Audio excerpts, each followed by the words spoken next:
Et salut internaute, ça me fait super plaisir d'être là avec toi aujourd'hui. Et le sujet, c'est ça. Alors aujourd'hui, je vais te parler du 211, le 211. C'est quand même très bien. C'est effectivement pour de l'aide, si tu veux, à pas mal de niveaux, tu vas le voir. Donc ça se décline en fait en deux sections. Tu as d'abord le 211 que tu peux composer via ton téléphone. Donc, on va rentrer dans le vif du sujet plus en détail après, mais si jamais tu requiers de l'aide immédiate qui n'est pas nécessairement urgente, on parle de la police ou des ambulances ou des pompiers pour les aides urgentes, donc quelque chose de moins urgent, mais tu as besoin d'un médiateur, donc tu peux composer le 211. Le 211 existe aussi sous forme de site web qui, en fait, regroupe pas mal d'organismes communautaires qui peuvent te venir en aide dans différents domaines. Donc, c'est quand même très intéressant, surtout quand tu es un immigrant qui vient de débarquer. C'est vraiment un outil exceptionnel. C'était mis en place au départ par la municipalité de Montréal. C'est rejoint aussi par Gatineau, Laval, d'autres municipalités qui utilisent le 211 à l'heure actuelle, qui est en train de s'étendre au travers de ces différentes municipalités-là et voire même dans les municipalités en question. Donc, par exemple, l'île de Montréal qui comprend plusieurs arrondissements est en train de grandir. Ils disent jusqu'au moins en décembre 2025 et peut-être même au-delà, où de plus en plus ça va être accessible. Évidemment, dans la vidéo, je vais te montrer qu'est-ce qui est accessible et qu'est-ce qui ne l'est pas, à savoir que le site internet, lui, est accessible partout, effectivement, mais tu trouveras pas des services nécessairement, tout dépendant de l'endroit où tu es. On verra ça dans le détail après. Avant de commencer, n'oublie pas de t'abonner et de laisser un petit pouce bleu. C'est très important pour faire monter la chaîne dans l'algorithme. On commence tout de suite. Alors, on va commencer tout d'abord par le numéro de téléphone, le 211. Tu peux composer n'importe où, évidemment. Donc, c'est l'équipe mobile de médiation à qui tu auras affaire directement. À l'heure actuelle, tu peux les contacter sur l'île de Montréal, mais pas partout. En fait, ils disent sur le site internet que ça comprend le quartier Ville-Marie, le sud-ouest, le plateau Mont-Royal, Mercier, Hochelaga, Maisonneuve. Dans certaines régions de la Naudière, dans les Laurentides, à Laval, en Montérégie, pardon, et dans le secteur d'Outaouais, on comprend plus particulièrement Gatineau, parce que le secteur d'Outaouais comprend Ottawa, mais Ottawa étant en Ontario, évidemment, ça ne fonctionne pas. C'est vraiment pour Gatineau. Donc, c'est 24 heures sur 24, 7 jours sur 7, et c'est EMIS que ça s'appelle, E-M-M-I-S. C'est eux que t'appelles l'équipe, effectivement, mobile de médiation. Alors, tu vois, il l'indique sur le site internet du 211. Encore une fois, je parle de la version téléphone, que tu téléphones. Personnes donc vivant ou témoignant un conflit dans la vie quotidienne impliquant un ou des citoyennes, notamment des personnes en situation de vulnérabilité ou des personnes en situation d'itinérance, donc SDF par exemple. Tu peux effectivement les appeler si tu es témoin par exemple, d'un événement que tu considères un petit peu plus ou moins inquiétant, on va dire, mais qui ne nécessite pas nécessairement les urgences. Médiation et intervention en situation de conflit, de détresse ou de cohabitation. Assistance mobile et rapide, ils vont venir quand même rapidement. En général, c'est des duos, ils arrivent à deux, ils ont un dossard avec écrit dessus EMIS, E-M-M-I-S, intervention mobile. Référencement, accompagnement vers les ressources communautaires et institutionnelles si jamais toi t'en as besoin ou la personne en question qui est en détresse en aurait besoin. Médiation et résolution de conflits liés à l'occupation ou à l'usage de l'espace public. Prévention de méfaits ou de violences, présence dans l'espace public. Alors, tu vois, le service, en fait, est disponible en français et en anglais, dans les deux langues. Et c'est de 9h à minuit, du lundi au dimanche. Donc, tous les jours, c'est quand même très bien. Il faut réellement te renseigner, savoir si le 211 est disponible dans la partie où tu te trouves. Mais encore une fois, je le répète, ils écrivent Ville-Marie, le sud-ouest, le plateau Mont-Royal, Mercier, Hochelaga, Maisonneuve. Mais ils n'ont pas arrêté de dire dans les médias qu'ils voulaient vraiment rendre ça beaucoup plus large. Et comme on parlait tout à l'heure, de la région d'Outaouais, donc Gatineau par exemple, ou Laval, il faut attendre, ou même d'autres arrondissements de Montréal, il faut attendre à ce que ce soit accessible. Peut-être même quand cette vidéo va sortir là, il y aura déjà des territoires où ça va être accessible, parce qu'ils travaillent fort là-dessus, et c'est un très bon service. Alors la deuxième partie, qui peut être encore plus intéressante, est celle du fameux site web, que tu vas trouver très facilement. Encore une fois, évidemment, tout ce que je suis en train de raconter dans la vidéo, tu trouveras les liens dans la description. Je fais tout le temps ça, tu as l'habitude, si tu me regardes. Donc, tu vas pouvoir y aller toi-même. Donc, ils donnent une définition, si tu veux, de ce que peut être ou ce que peut offrir comme service le 211 sur Internet. services d'information et de référence sur les services sociaux communautaires. C'est ça qui est intéressant, c'est plein d'organismes communautaires répertoriés par arrondissement ou par territoire, tout dépendant où tu vis.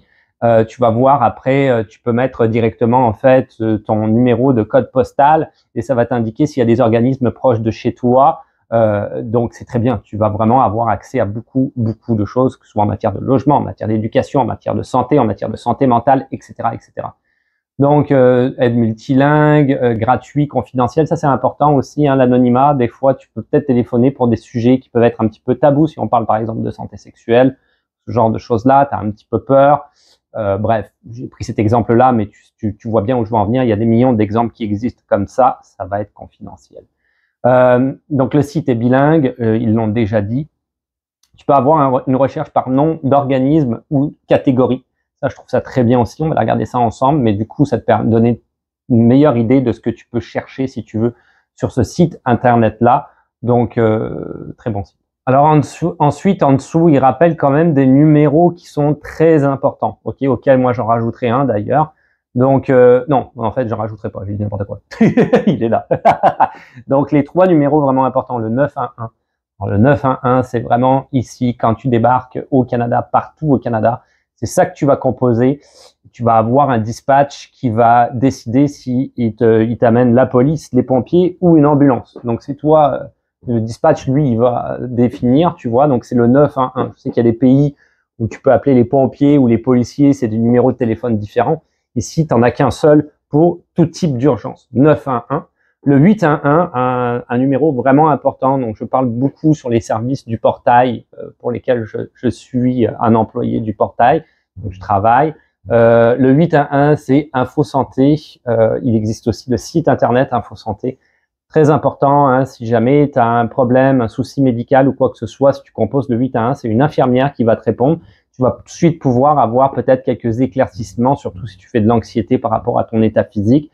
Et elle va te dire si c'est nécessaire d'aller aux urgences ou pas, d'aller à la pharmacie, d'aller chercher un traitement topique, etc. Peu importe, tu imagines bien que c'est du cas par cas, donc ça dépend de ta situation. Et enfin, le numéro que moi, je voulais citer tout à l'heure, je n'avais pas vu qu'il était indiqué, le 311. Donc ça, c'est les informations et services municipaux. C'est super intéressant, ça aussi, hein, ça peut aller dans le communautaire jusqu'à dans les services, par exemple le ramassage des poubelles ou le ramassage des encombrants parce que tu as déménagé, des exemples parmi tant d'autres. Tu viens d'emménager, quand est-ce qu'on ramasse les poubelles, le recyclage, etc., le compost, 311, les différents parcs pour enfants, etc. Plein de choses comme ça. Il y a même des activités qui sont offertes par la municipalité, du yoga en plein air. Après, tu as des arrondissements, comme moi, je suis à Rivière-des-Prairies, Pointe-aux-Trembles, tu peux la regarder sur Internet. Il y a beaucoup de choses sur le 311 qui peuvent être quand même des choses très intéressantes. Alors après, en dessous, tu verras qu'ils ont mis une carte qui est quand même très intéressante pour le site web, mais encore une fois, ils sont vraiment en train de l'agrandir, ils veulent le rendre disponible partout. Donc, toutes les parties jaunes, c'est là où tu as accès au site web, et toutes les parties rouges que tu vois, c'est là où tu as accès au service téléphonique. Donc, tu vois, moi, je me concentrerai plus particulièrement sur le service téléphonique. Tu n'as pas accès partout au niveau du service téléphonique, mais tu peux aller voir sur la carte, du coup, et voir si effectivement tu y as accès. Comme ça, si jamais un jour, tu as un quelconque souci, tu vas pouvoir composer le 211. Il y a une équipe qui va venir t'aider.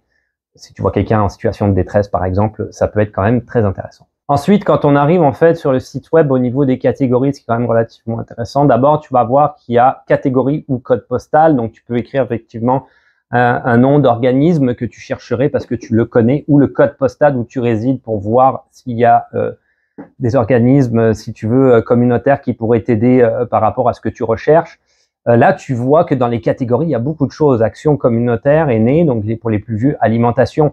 Alimentation, j'ai regardé, ça donne aussi de l'aide à l'alimentation. Hein. Pour ceux qui ont vraiment pas beaucoup d'argent, on sait qu'à l'heure actuelle, l'inflation est assez sévère au Canada, donc effectivement, ça peut donner une aide.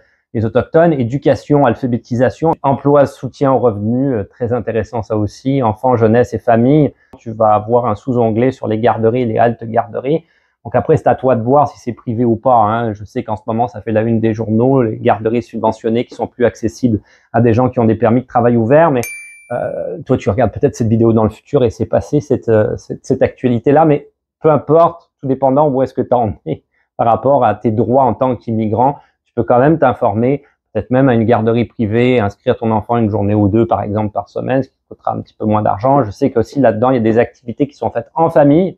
Ça aussi, ça peut être intéressant d'aller faire une petite activité en famille dans ce qu'ils appellent une halte garderie, pourquoi pas. Friperie, aide matérielle, donc là c'est pareil, matériel scolaire, les vêtements, handicap, immigration, communauté culturelle, c'est vraiment bien. J'avais trouvé même de l'aide pour le parrainage, mais attention, c'est un service communautaire, il faut quand même que tu fasses toi-même les démarches. Itinérance, justice et défense des droits, très important aussi. Hein. On ne sait pas nécessairement tous nos droits, surtout en tant qu'immigrant.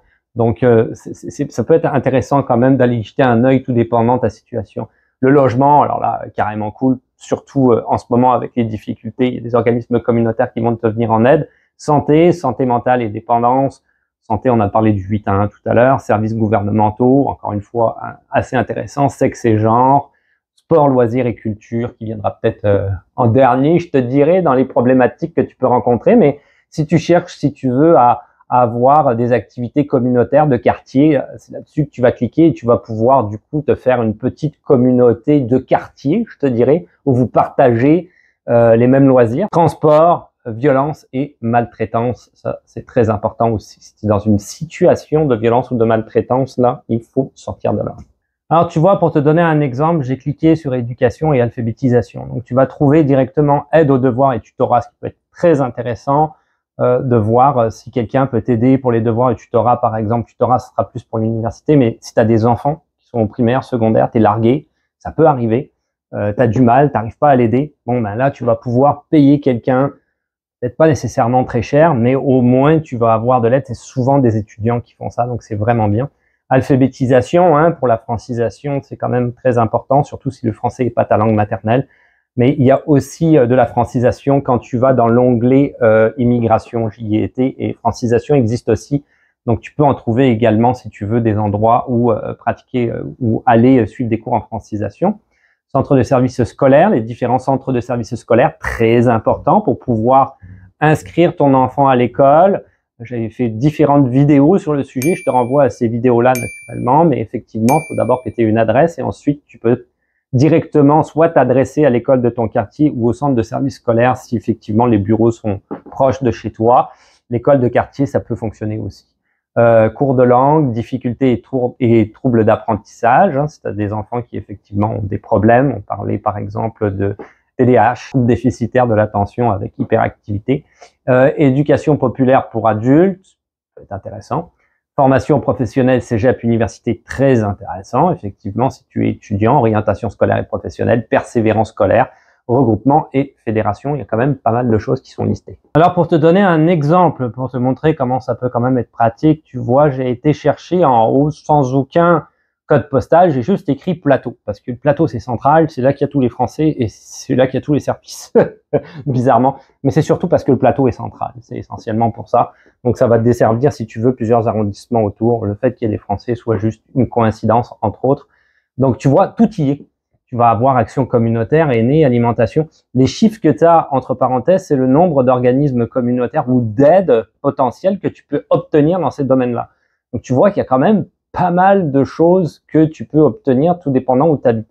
Et pas peur peut-être d'écrire par exemple plateau pour pouvoir aller te déplacer. Si on parle par exemple de francisation, bah, tu peux te déplacer quand même pour y aller. Donc tu peux quand même trouver un service qui correspond à ce que tu recherches. Alors pour te donner un exemple pratico-pratique, j'ai été un petit peu plus loin, mais je vais te laisser quand même chercher. On va pas faire tous les tableaux, quoi. Ok, on va pas faire toutes les catégories. Sinon la vidéo va durer 25 heures. Ça va être irregardable. Donc effectivement, tu as le lien dans la description. Et puis si jamais, par exemple, tu cherches des informations sur le logement, je sais qu'en ce moment, c'est par exemple des informations vraiment nécessaires avec la crise qu'on vit au Québec, tu vas pouvoir aller chercher ça. Mais j'ai quand même pris un exemple. Immigration et communauté culturelle, d'accord? Là-dessus, j'ai été chercher immigration et parrainage, ok? Admettons que j'ai besoin d'aide dans ce domaine-là. Donc, immigration et communauté culturelle, tu vas voir que déjà, tu as différentes sous-catégories. Établissement des nouveaux arrivants, francisation, immigration et parrainage, où on est, interprétation et traduction, organisation multiculturelle, prévention et lutte contre le racisme, reconnaissance des acquis et diplômes. J'avais fait une vidéo sur le sujet, effectivement, de faire reconnaître tes diplômes, reconnaissance des acquis, hein, c'est très important. Parce que ça te permet de ne pas recommencer, par exemple, une formation à zéro et de plutôt une formation peut-être pas à zéro. Tu comprends ce que je veux dire? Ou des fois, peut-être, quand tu es chanceux, pas de formation du tout. N'oublie pas qu'il existe aussi effectivement les ordres professionnels. Okay. Donc là, si par exemple on tape interprétation et parrainage, boum, le premier qui tombe, c'est Carrefour de ressources en interculturel. Le CRIC, en fait, c'est un très très bon organisme communautaire. Je le connais, cet organisme-là. Il est au top. Je le connais, j'en ai parlé déjà plusieurs fois, me semble-t-il, dans le passé, pas récemment. Mais effectivement, c'est un organisme communautaire où ce sont des immigrants qui aident d'autres immigrants de plein de pays différents, donc de plein de communautés différentes. Donc c'est quand même relativement cool et très intéressant. Donc tu vois, c'est le premier qui me donne. Tu as directement, si tu veux, le numéro de téléphone, tu as effectivement le site internet, etc. Et tu peux aller chercher des informations, les contacter, poser ta question sur le parrainage, par exemple. Ils sont bien mieux habilités que moi pour te répondre. D'ailleurs, j'en profite pour passer un petit message. Je ne suis ni un agent d'immigration, ni un consultant, ni un avocat en droit d'immigration. Je vulgarise du contenu déjà établi par le gouvernement du Canada ou du Québec. Je ne traite pas les dossiers en cas par cas, on est d'accord ensemble.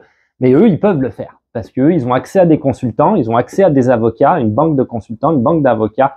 Ils ont l'habitude, donc ils sont passés par là également. Des fois par le même type de problème que tu connais en matière administrative, on parle d'immigration, donc vraiment top. Voilà, je termine là-dessus. Et voilà, c'est tout pour aujourd'hui. Donc c'était cette vidéo sur le 211. N'oublie pas, diviser en deux, la partie 211 téléphonique, hein, où tu peux appeler pour avoir des équipes de médiation qui vont venir directement sur place t'aider en cas de situation auquel tu pourrais être témoin, on va dire.